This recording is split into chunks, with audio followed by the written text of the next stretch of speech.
하나님 아버지 은혜와 평안이 여러분 가정과 직장에 넘치기를 간절히 축원합니다. 지난 주간의 말씀을 보았을 때 예수님께서 12명의 제자들을 세우셨죠. 그 본문 속에서 우리는 네 가지 질문과 답을 세웠습니다. 첫 번째 질문은 하필이면 왜 12명이냐라는 것이죠. 예수님이 20명도 30명도 제자들을 세울 수 있었을 텐데 왜 하필이면 12명일까요? 그때 뭐라 그랬습니까? 네, 새로운 이스라엘을 시작하는 상징적인 숫자다, 그렇게 말씀을 드렸죠. 구약의 이스라엘은 12지파입니다. 그런데 그 12지파가 하나님 나라를 건설하는 일에 실패했어요. 그래서 예수님께서 신약에 오시면서 이 12명의 제자를 세워서 새로운 공동체를 시작해 가는 것이죠. 또 하나의 질문은 예수님께서 12명의 제자를 세우시면서 가장 먼저 하신 일은 무엇입니까? 3장 13절에 보니까 어떻게 되어 있나요? 13절에 보면 바로 기도라고 나와 있지는 않죠. 또 산에 오르사, 그렇게 되어 있죠. 근데 이게 누가복음 나중에 6장 가서 보시면 어떻게 되어 있다 그랬습니까? 산에 올라가서 밤새도록 기도하시고 날이 밝음에 내려와서 12를 세우셨다, 그렇게 되어 있죠. 그래서 예수님께서는 산에 올라가서 소풍 간 게 아니고 중요한 결정할 일이 있었기 때문에 밤이 새도록 기도한 다음에 이 제자들을 세웠던 것입니다. 우리가 평소에 기도하는 것이 매우 중요합니다.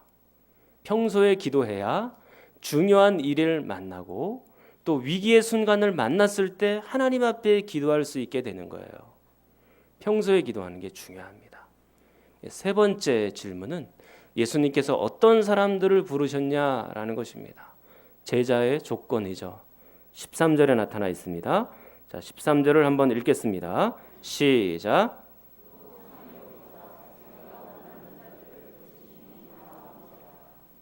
누구를 세우셨나요? 그렇죠. 예수님께서 원하시는 사람들을 제자로 세운 거죠. 저는 여러분들이 인생의 끝까지 예수님이 원하시는 그런 사람이 되기를 축원합니다.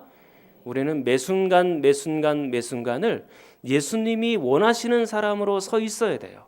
그게 제자의 모습이에요. 그리고 마지막 네 번째 질문은 제자의 사명, 제자의 임무는 무엇인가, 그것을 보았습니다. 자, 그것이 14절과 15절에 세 가지로 나타나는데요. 첫 번째는 이에 12를 세우셨으니 이는 자기와 함께 있게 하시기 위해서입니다. 예수님께서 외로워서 그랬을까요? 그게 아니고 예수님을 닮아가도록, 그리고 예수님의 은혜를 받고 사역하도록, 예수님 곁에 머물도록 허락하셨던 것입니다. 두 번째 사명은 뭡니까? 또 보내사 전도도 하시며, 그랬죠. 전도하도록. 그러니까 예수 그리스도의 은혜를 받고 사람들에게 예수 그리스도의 복음을 증거하고 전하도록, 선포하도록 이 제자들이 부름을 받았던 것입니다. 마지막 사명은 15절에 나타나 있는데요. 귀신을 내쫓는 권능도 가지게 하려 하심이로라 그랬습니다. 이것은 곧 하나님의 나라 확장을 의미하는 것입니다. 이제 오늘 본문은 예수님과 서기관들의 대화를 중점적으로 보도록 하겠습니다. 이 예수님의 대적자들은 예수님에 대해서 항상 감정이 좋지가 않았죠. 오늘 말씀 역시 이 서기관들이 심기가 매우 불편해요. 22절에 보니까 이렇게 되어 있습니다. 자, 22절 여러분들 한번 읽겠습니다. 시작.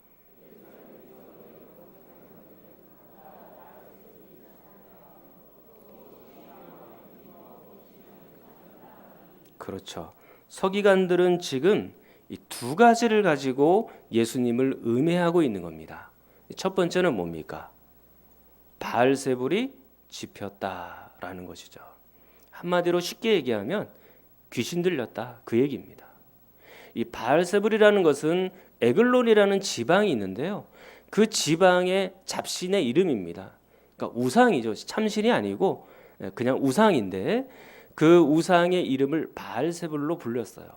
근데 이게 언제부터인지는 모르겠는데 그리고 어떤 과정을 거쳤는지는 모르겠지만 이 바알세불이라는 이름이 곧 사단의 이름을 대신하는 그런 일들이 있어 왔던 것입니다.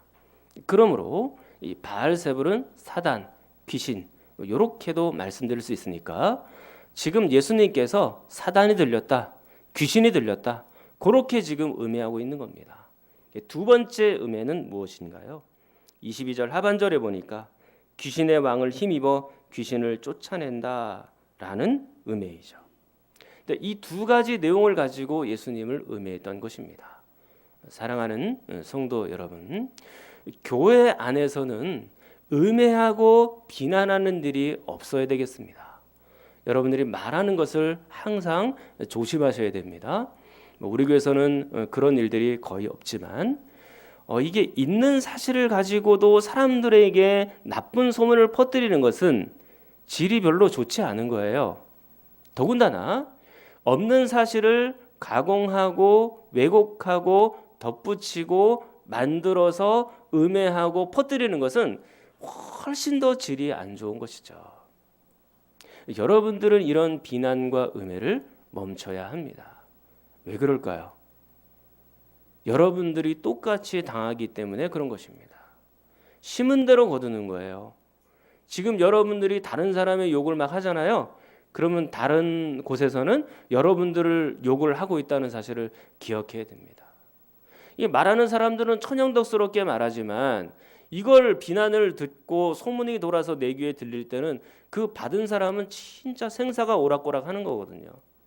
그러니까 그 비난과 음해에 대해서는 굉장히 여러분들이 조심스러워해야 되는 것입니다. 아무 얘기나 막 할 수 있는 건 아니에요. 이렇게 서기관들의 두 가지 음해에 대하여 예수님 역시 두 가지로 답변하고 계십니다. 이 서기관들의 첫 번째 음해는 뭐였나요?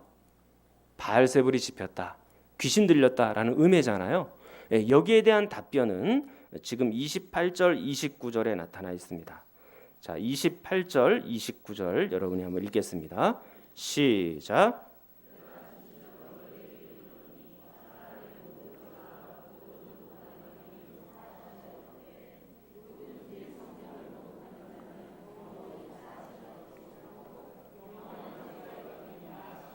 아멘. 자, 문맥상 숨어 있는 이 말의 의도는 뭐냐면 서기관들아, 내가 귀신 들린 것이 아니고 너희들이 귀신 들린 것이다. 숨어 있는 의도는 이거예요. 지금부터 한번 설명을 한번 드리도록 하겠습니다. 오늘 28절, 29절에 의하면 어떤 죄든지 다 사함받고 다 용서받죠. 그런데 한 가지 용서받지 못하는 죄가 있다 그랬습니다. 뭡니까? 성령을 모독하는 죄라 그랬습니다. 성령을 모독하는 죄는 영원히 용서 못 받아요.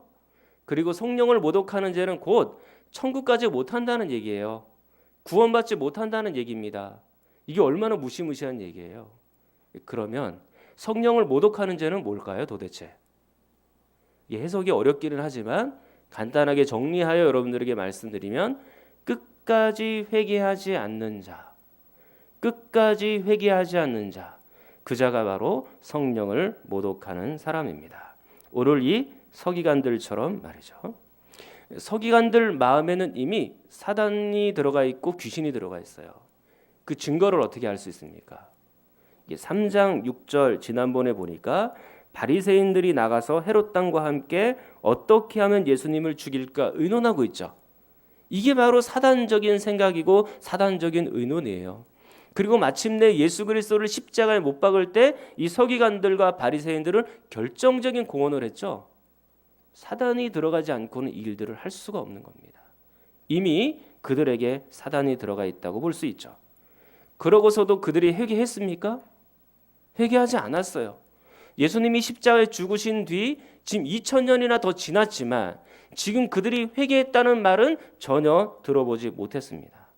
만약에 예수님이 재림하실 때까지 끝까지 회개하지 않는다면 그들은 성령을 모독한 것이고 그들은 영원히 용서받지 못한 것입니다. 그리고 구원받지도 못한 것이죠. 그러므로 이 예수님이 바알세불이 짚혔다, 귀신이 들렸다, 사실은 그렇게 얘기하지만 실제로 귀신 들린 사람은 누구예요? 서기관들이라고 말할 수 있는 것입니다. 귀신이 들렸기 때문에 그들은 끝까지 회개하지 않은 것이고 그것이 곧 성령을 모독한 죄다라고 말할 수 있는 것이죠. 그러면 우리는 여기서 이렇게 질문이 가능합니다. 목사님, 그러면 성령을 모독하는 죄를 짓는다고 하는데 예수님께서 강제로라도 억지로라도 찾아가서 회개시키고 그리고 또 빨리 예수 믿으라고 그렇게 강제로라도 할 수 있는 권능이 있지 않습니까? 그 하나님은 전능하신 분인데 그게 가능하지 않습니까? 예, 물론 좋은 질문이고 좋은 얘기입니다. 근데 우리는 여기서 이렇게 여러분들에게 설명드릴 수 있을 것 같아요. 예정 교리를 알면 이것이 해결이 잘 됩니다. 예정이라는 것은 선택한 자를 미리 택하였다. 구원받을 자를 미리 택하였다. 사실은 그게 예정이거든요. 그런데 예정에 두 가지 요소가 있죠.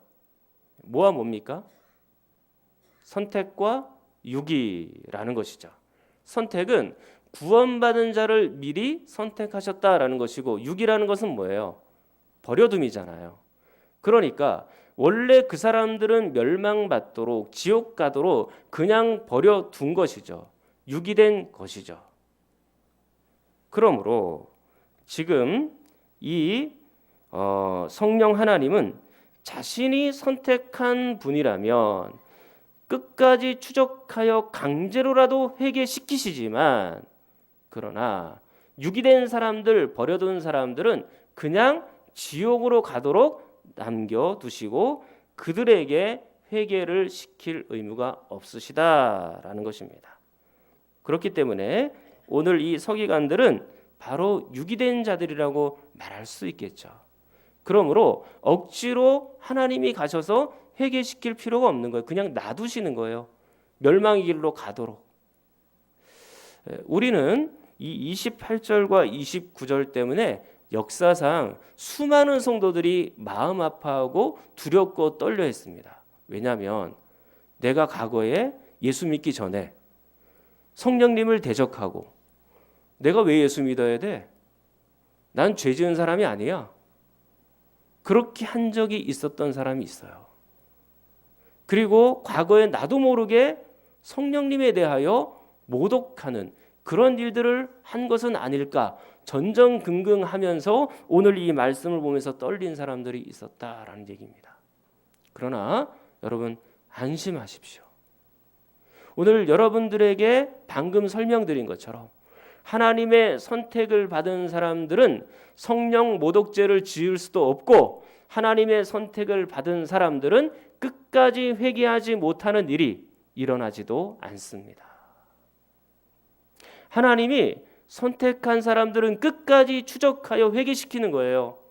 마지막 돌아가시기 직전이라도 회개하고 예수 그리스도를 믿도록 하고 천국 백성으로 만드는 거죠. 선택한 사람들은 그렇게 합니다. 그런데 어떤 분들은 끝까지 예수 안 믿는다 그래요. 숨이 떨어지고 또 이게 막 그 돌아가시기 직전인데도 예수님 안 믿겠습니다. 이렇게 말하고 도리도리 하는 사람들이 있으세요. 그런 사람들은 어떤 분이에요? 유기된 사람들이고 곧 성령을 모독한 분들이죠. 그렇기 때문에 그분들은 구원이 어렵습니다. 사랑하는 여러분, 그렇기 때문에 여러분들은 안심하십시오. 하나님의 구원받은 백성으로서 하나님의 선택받은 여러분들은 끝까지 하나님이 보호해 주시는 줄 믿습니다. 서기관들의 두 번째 음해가 무엇인가요? 22절 하반절에 등장하죠. 귀신의 왕을 힘입어 귀신을 쫓아낸다라는 것입니다. 예수님이 귀신들의 왕이기 때문에 이 조무래기 귀신들을 쫓아낸다는 거죠. 단단히 귀신 들렸다는 얘기입니다. 이에 대하여 예수님께서는 이제 23절부터 27절까지 답변을 시작하십니다.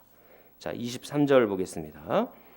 예수께서 그들을 불러다가 비유로 말씀하시되 사탄이 어찌 사탄을 쫓아낼 수 있느냐? 24절. 또 만일 나라가 스스로 분쟁하면 그 나라가 설 수 없다라고 말씀하시죠. 나라의 분쟁을 비유로 듭니다.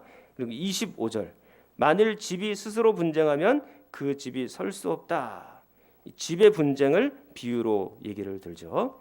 나라나 집이나 마찬가지인 거예요. 서로 싸우면, 분쟁하면 나라도 망하고 집도 망하게 되는 것입니다.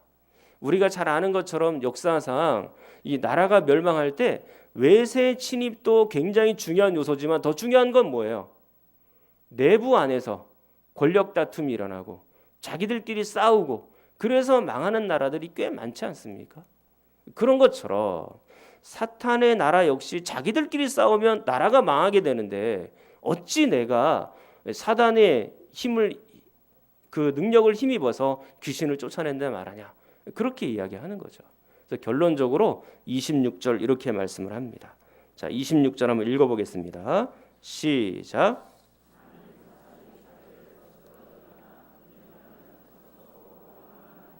그렇죠. 사단끼리 싸우면 사단의 나라가 바로 세워질 수가 없고 그 나라가 망하는데 어찌 싸울 수 있겠느냐. 그렇게 말하는 거죠. 그러므로 귀신의 왕이라고 해서 귀신을 쫓아낸다라는 것은 논리적인 모순이 있는 겁니다. 지금 예수님은 하나님의 권능으로 그 예수 그리스도 자신의 권능으로 귀신을 내쫓고 있는 것입니다. 그리고 나서 예수님은 여기서 멈추지 않고 한 걸음 더 나아가 27절을 말씀하세요. 27절 사람이 먼저 강한 자를 결박하지 않고는 그 강한 자의 집에 들어가 세간을 강탈하지 못하리니 결박한 후에야 그 집을 강탈하리라 그랬습니다. 이건 역시 비유죠. 어떤 의미인가요? 여기서 사람은 예수님을 말하는 거고 강한 자는 사단을 의미하는 것입니다. 그렇다면 예수님께서 사단을 결박했다라는 의미잖아요. 또 다른 말로 표현하면 예수님께서 승리하셨다라는 표현이 되겠죠. 그런데 우리가 이렇게 생각할 수 있습니다. 아니 이 땅에 사단이 이렇게 날뛰면서 사람들을 유혹하고 넘어뜨리고 죄가 진짜 관영하도록 그렇게 만들고 있는데 진짜 예수님께서 승리하신 건 맞습니까? 이렇게 물을 수 있겠죠. 그런데 우리는 이 대답에 확고하게 예수님은 승리하셨습니다. 그렇게 말할 수 있습니다. 창세기 3장 15절에 보니까 여자의 후손이 뱀의 머리를 상하게 한다 그렇게 되어 있습니다. 그러니까 여자의 후손 예수 그리스도께서 뱀의 머리 사단의 머리를 완전히 짓밟아 놓았기 때문에 완전한 승리를 우리에게 예언하고 있었던 것입니다. 그리고 로마서 16장 20절 말씀에 의하면 평강의 하나님이 속히 사단을 너희 발 아래에 상하게 하시리라 그렇게 말씀하십니다. 평강의 하나님이 속히 사단을 너희 발 아래에 상하게 하시리라. 예수 그리스도의 십자가와 부활로 이미 사단에게 완전히 승리하신 줄 믿습니다. 그 예수 그리스도께서 그리고 그 하나님의 권능으로 사단은 이미 완전히 패한 거예요. 예수님은 완전히 승리한 겁니다.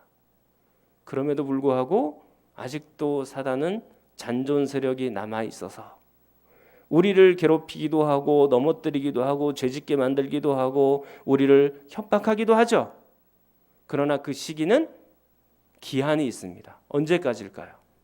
예수님이 재림하실 때까지. 예수 그리스도께서 재림하시면 그 사단의 잔존 세력까지도 전부 다 잡아서 무저갱 가운데 넣어놓고 우리는 이제 영원히 죄를 짓지 않는 그런 사람으로 살게 되는 거죠. 그러므로 여러분들이 또 안심하십시오. 사랑하는 여러분, 우리가 지금 여전히 유혹받고 사단의 핍박을 받는 것처럼 보이지만 우리의 영혼까지 뺏어가지는 못합니다. 구원받은 우리의 영혼은 안전하여 영원히 하나님과 함께 살게 되는 겁니다. 그 능력을 여러분들이 믿으시기를 축원합니다. 오늘은 성찬식이 있는 날입니다. 우리가 사단에 종되어 있을 때 예수 그리스도께서 오셔서 그 사단을 결박시키고 우리를 죄의 종 아래서 자유로운 사람으로 하나님의 자녀로 만들어 주시기 위하여 예수님께서는 십자가에 못 박혀 돌아가신 것입니다. 우리가 이 예수님의 십자가를 생각하면 이 두 가지 감정이 떠올라요. 그것은 슬픔과 감사입니다. 어찌 나와 같은 이런 죄인을 위하여, 벌레만도 못한 나를 위하여 예수께서 십자가에서 돌아가셨나? 그걸 생각하면 슬픔이죠. 그러나 그 예수님의 십자가 죽음으로 인하여 우리가 구원을 얻게 된 겁니다. 그걸 생각하면 감사가 있죠. 여러분들이 이 슬픔과 감사의 감정을 가지고 오늘 이 성찬을 대하시기를 바랍니다. 기도하겠습니다.